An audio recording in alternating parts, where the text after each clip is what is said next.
One of the common rhythm-related disorders which we deal in the world today is atrial fibrillation. In atrial fibrillation, the upper chamber of the heart, that is auricle, beats at the rate of 400 to 500 beats per minute. Because of that, it doesn't squeeze, doesn't contract, so the blood stagnates, it forms a clot, it goes to the brain and causes stroke. And because of the faster heart rate, the heart failure commonly happens. So this brings the patient to the emergency due to repeated palpitations, breathing difficulty, and then fatigue and tiredness, sometimes loss of consciousness.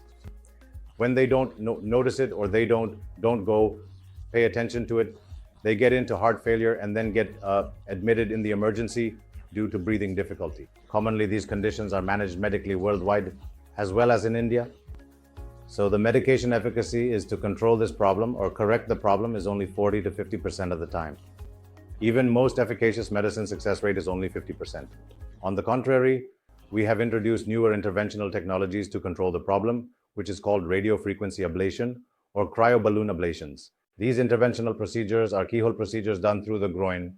We go inside the heart, get into the auricle where this atrial fibrillation is coming from, and neutralize those parts so that we can restore the normal heart rate. These procedures are done as a daycare procedures.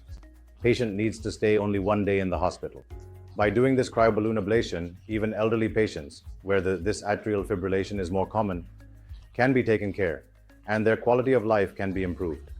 And those procedures' success rate is nearly 85%, almost double the success rate of medical management. Patient can go home immediately, and then their quality of life dramatically improves, their heart failure symptom improves, their stroke risk drastically comes down.